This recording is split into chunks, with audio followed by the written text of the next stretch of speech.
I don't think your butt cheeks are clenched enough in preparation for just how much Special Red Card is going to completely change the Pokemon trading card game for the next 3 years. Now, whenever you take a KO to go down to 3 or fewer prizes, you have to prepare for trouble.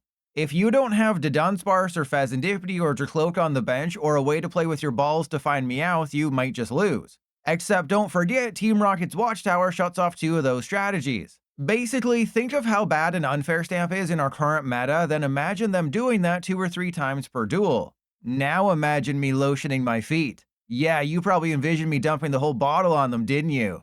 Anyway, while Special Red Card is by far the best card coming in Chaos Rising on May 21st, and pretty much every deck will have at least one copy, it's not the focus of today's video.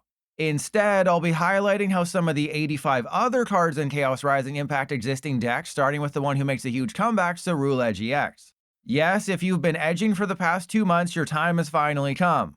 After losing things like Earthen Vessel and Squawkabilly to rotation, Ceruledge is back, even poking its head into the Japanese top 10 once during the Chaos Rising format. It's mostly thanks to Prism Tower. Add 2 copies of the Stadium to your deck, now you can easily discard any 2 cards from hand to draw 1. It's better than Ultra Ball because it's activatable through Badoo item lock and is potentially repeatable throughout the entire battle. It's worse than Ultra Ball because you only draw 1 random card, but the discard is what you care about. And honestly, that's all Ceruledge really gets. You of course still utilize the amazing Lunatone Solrock combo for easy discards and a good early attacker. Plus there's 1 copy of Drilbur to further discard Fighting Energy as it can be found off of Fighting Gong. As for the Ace spec, while there's no way to manually find Brilliant Blender, if you get it, that's an extra 100 damage for Ceruledge. Or you can be spicy and thin out 4 energy plus a Pokemon you need, then stretcher it back into your hand. This is pretty much what a Prism Tower Ceruledge deck will look like. Obviously you can change things like the counts of energy or removing Meowth for an extra Gong, but I like being able to turn an Ultra Ball into a Carmine turn 1. And even though it never works for me, yet always works for my opponent, I think Briar is worth it. Being able to potentially take an extra prize late is just too hard to ignore. Of course, you could always swap Brilliant Blender for Legacy Energy to try and deny a prize. And while Special Red Card is amazing, don't be afraid to try something like Hand Trimmer, which can help you while also hurting them. Finally, if you want to win the Alakazam matchup, you will have to include Mist Energy. The edging fun doesn't stop there though. A couple players in Japan did the unthinkable and paired Ceruledge with DELPHOX. This seems like a terrible idea with little chance of success, so you know I'll give it a whirlipede. Load up the deck with Fire Energy, then use DELPHOX's ability to discard 1 to draw you up to 7. You'll almost never attack with DELPHOX, but having so much raw card draw is undeniably good. I just don't think it's better than Lunatone Solrock. What's fun with the list is you run the old Ceruledge, who does 220 damage if you discard 4 fire from hand. Play Fire Breather to get 7 from deck and it becomes a real threat. Just don't actually expect this to be nearly as good as the fighting version. Lately, Slowking has been sniffing around like my dog near new butts. But with Chaos Rising, it puts its nose deep inside Standard. By copying Metagross's Metallic Hammer, you can deal 300 damage without discarding any energy. This means you can ditch Conkeldurr with its lame 250 damage attack, and now someone like Mega Kangaskhan is within range. And if you're still questioning the interaction between Slowking and Metagross, watch my rulings video from last week for clarification. Along with Kyurem to spread 110 damage 3 times and Annihilate to instantly one-shot both active, Slowking has a chance against most matchups. While Dragapult is still a problem, especially if they run Dusknoir, you do have Lillie's Clefairy to allow you to hit for weakness. From there, it's simply a case of looping Slowking turn after turn. 2 separate ways of playing Slowking Metagross have emerged in Japan.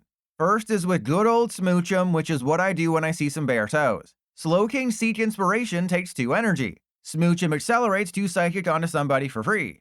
Add in Telepathic Psychic Energy to find Latias and Clefairy, and you have a fully functioning deck that, at least for me, can run out of steam like a tired Volcanion. From there, it's all about using Academy at Night, Poké Pad, Night Stretcher, and Lana's Aid to ensure the top card of your deck is either Kyurem, Metagross, or Annihilate. And with Colress getting both Academy at Night and Telepathic, it's one of the best cards in the deck. This first place list I found from Japan also included a copy of Zoroark from White Flare. It's a spicy card allowing Slowking to copy the attack of your opponent's active. With Clefairy in play, you can copy Dragapult's Phantom Dive, one-shotting it while also spreading some damage counters to the bench, potentially KOing somebody weak like Badoo. There's one other card in the deck you might be a little confused about, and that's Dust Ball. But this is one situation where playing with your balls in front of other people is a good thing.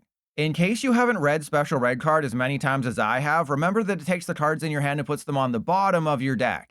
Dust Ball is a great ball in reverse, searching the bottom 7 cards of your deck for a Pokemon. So you can almost use their red card against them, but not really because oh my god, it's going to lose you so many games. The other way to play Slowking is with Mega Kangaskhan.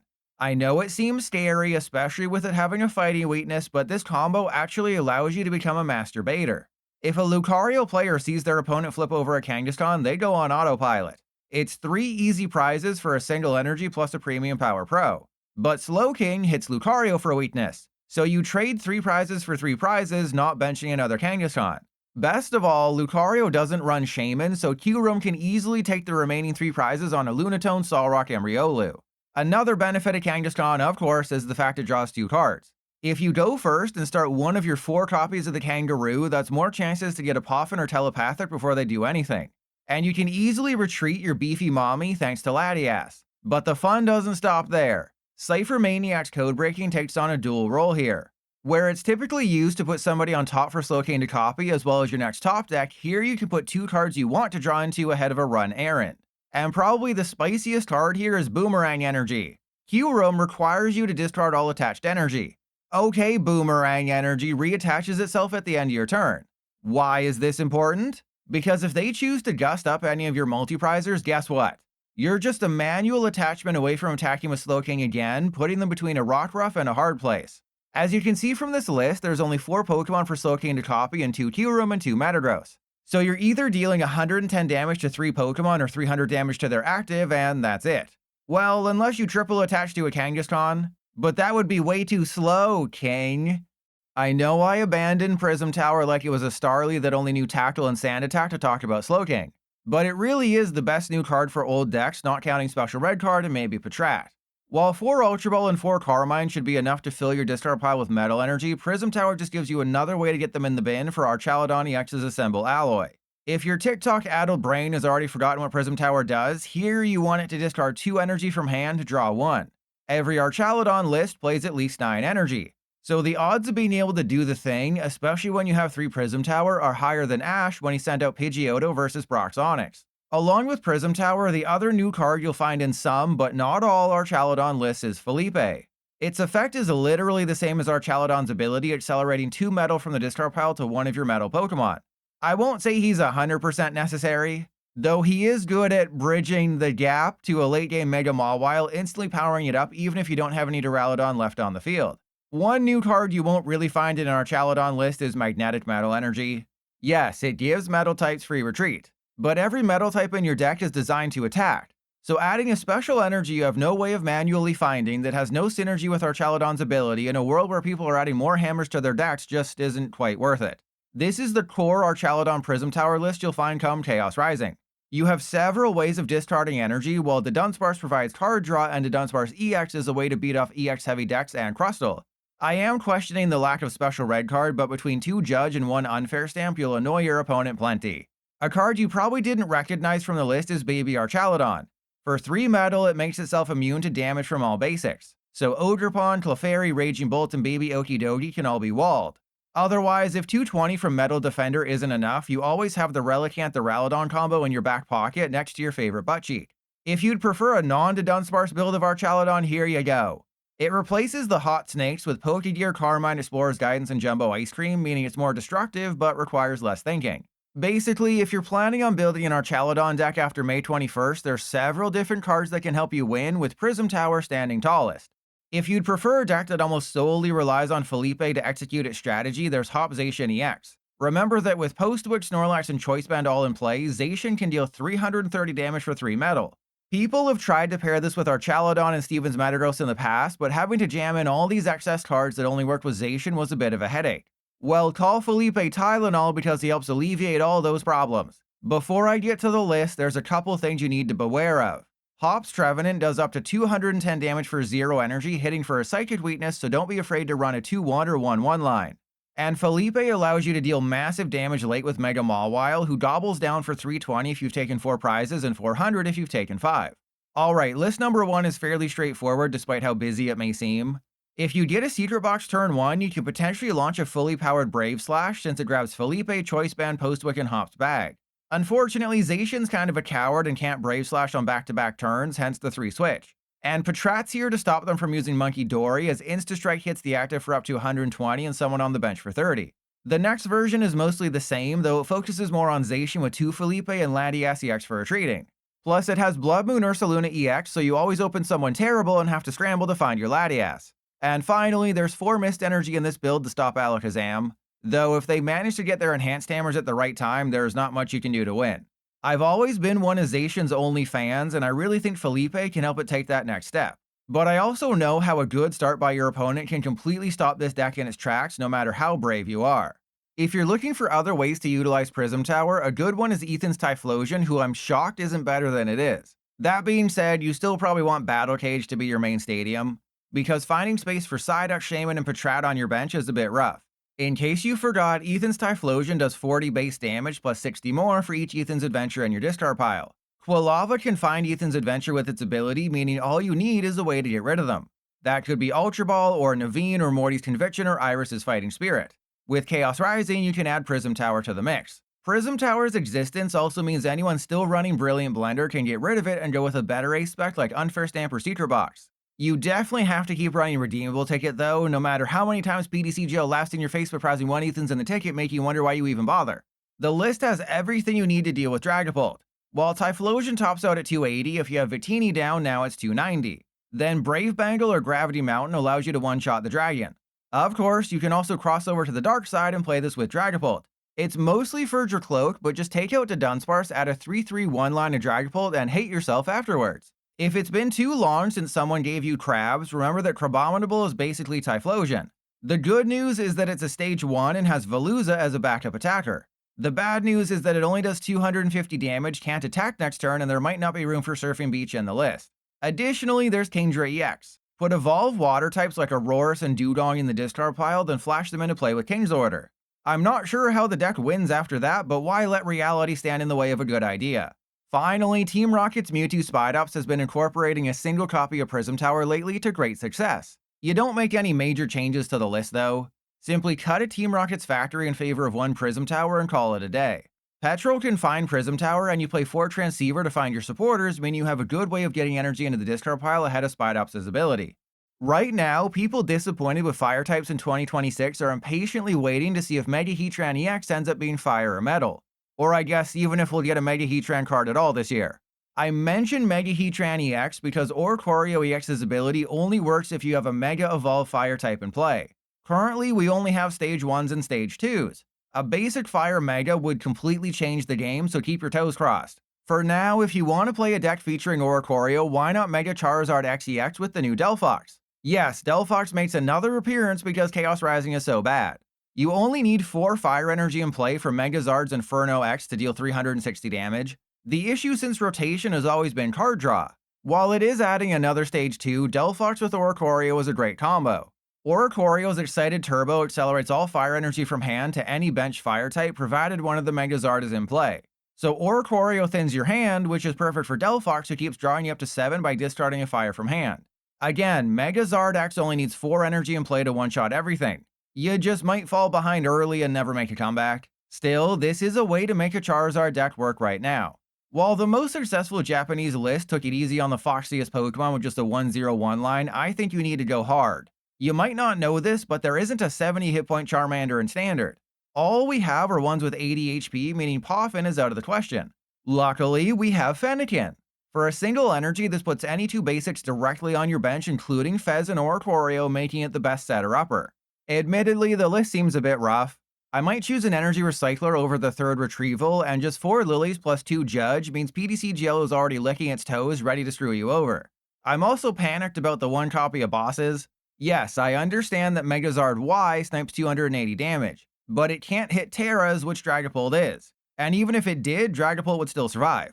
Which probably explains why this archetype isn't exactly successful in Japan, though it is more successful than Mega Pyroar, who still doesn't have any top 16 finishes. While it's not suddenly anything more than a road deck, Misty's Gyarados will be better come May 21st. The reason why is Great Hall Net. And yes, I agree that Great Hall Net is a worse name than Big Catch Net. In case you've forgotten, for a single water, Misty's Gyarados discards the top 7 cards of your deck. For each Misty's Pokemon discarded this way, it does 70 damage. So it can potentially deal 490 damage, but even a discard of 4 is 280, which ain't half bad. And Magikarp being protected against Dragapult's Phantom Dive pings is great, though Munkidori is still a problem. Because you're discarding so much, recovery is important. Before, it was just Sacred Ash and Max Rod. And if you've never accidentally milled your Max Rod, you've never played Misty's Gyarados. Great Haul Net simply adds a way to put Pokemon and energy back into your deck, though it unfortunately tops out at 3 of each. The only list I could find has 20 total Misty's Pokemon, meaning Lapras was left out. It's overall an extremely destructive deck, and hitting the wrong things at the wrong time means you could run out of resources before fully beating someone off, putting you in a splashing panic. Coming in the rear, I have a Lodabull. Yep, the new Tauros in Chaos Rising is an immediate improvement over the old one, which wasn't bad, it just also wasn't good. If you didn't watch my original video on Paldean Tauros, first off, you should probably get a brain scan because there's clearly something wrong with you. And second, for a single fighting, it does 40 damage times the number of your Pokemon with Tauros in their name that have any damage counters on them. With a full field of 6 damage Tauros, that's 240 damage, making it an amazing road deck. What the new Tauros brings is a way to snipe the bench. For 2 colorless, which kinda sucks, you choose one of your opponent's Pokemon. Then for each Tauros or Paldean Tauros you have in play, you flip a coin. For each heads, the attack does 50 damage. It's definitely a little wordy, but the gist is that it can hit anyone, anywhere, for between 0 and 300 damage. In a moment, I'll show you 2 different lists. One is mine, which makes sense and has 2 counter gain. The other is from a crazy person in Japan who went with 1 counter gain and 1 waitress. While I've still yet to come across a person who hasn't hit a waitress on PTCGL, the card is just not good. I'd much rather attach a counter gain and guarantee a target together than hope my waitress gets the order right. Okay, my list has Trolley and 4 Risky Ruins, so you can have a potentially insane start, dealing 200 damage turn 1. If things don't go according to plan, there's a Mulga who hits every bench Pokemon for 10 damage. For the other list, it's Secret Box over Precious Trolley, meaning your chances of an explosive turn 1 lessen. However, between 4 Fighting Gong and 4 Poké Pad, the odds of a great turn 2 and beyond are much higher. Just do me a favor and cut the waitress and add in a second counter gain. Though I guess their thinking was that a turn 1 waitress with the target together Tauros means you can snipe a Meowth or Fez or Latias. But that's putting way too much trust into the heart of the cards. A few other new Chaos Rising cards that will impact old decks include Patrat, Deoxys, and AZ's Tranquility. Any deck with bench space can run Patrat, which stops Munkidori from using Adrenabrain entirely. This is better than Battle Cage, who only protects the bench from Munkidori's ability, but they can still use it to heal and hit the active. By far the best partner for Patrat in Japan has been Baby Okidogi. That deck relies on 2-shotting things a strategy Munkidori can ruin. AZ's Tranquility, meanwhile, is boring and doesn't fundamentally change your decks. It simply adds a way to switch EXs while under item lock, healing a bit of damage from them in the process. I'm not quite sure how often you'll be able to pull it out, but the new Spreading Deoxys has been added to Steven's Metagross list in Japan. Don't get me wrong, if you can get it up, Deoxys becomes a potential game wrecker, dealing 120 to their active plus 120 to someone on the bench. I'm just worried about requiring 3 Psychic, which means you have to have 2 Steven's Metagross in play, 2 of each energy in deck, plus a Psychic in hand that you manually attach to do the thing. Then there's Speed Deoxys. For a telepathic, it one-shots Badoo while also drawing you up to 5 cards in hand. Barely anyone in Japan used this, but if you're looking for someone a bit beefier in Slowking, you should try it over Smoochum. While I was able to blab for a long time about how old decks are changed with new Chaos Rising cards, the reality is that 69% of decks just add special red card and call it a day. Sure, some decks want Prism Tower and Metagross is everything Slowking has ever wanted, but for the most part, your decks on May 20th are going to look eerily similar to your decks a day later on May 21st.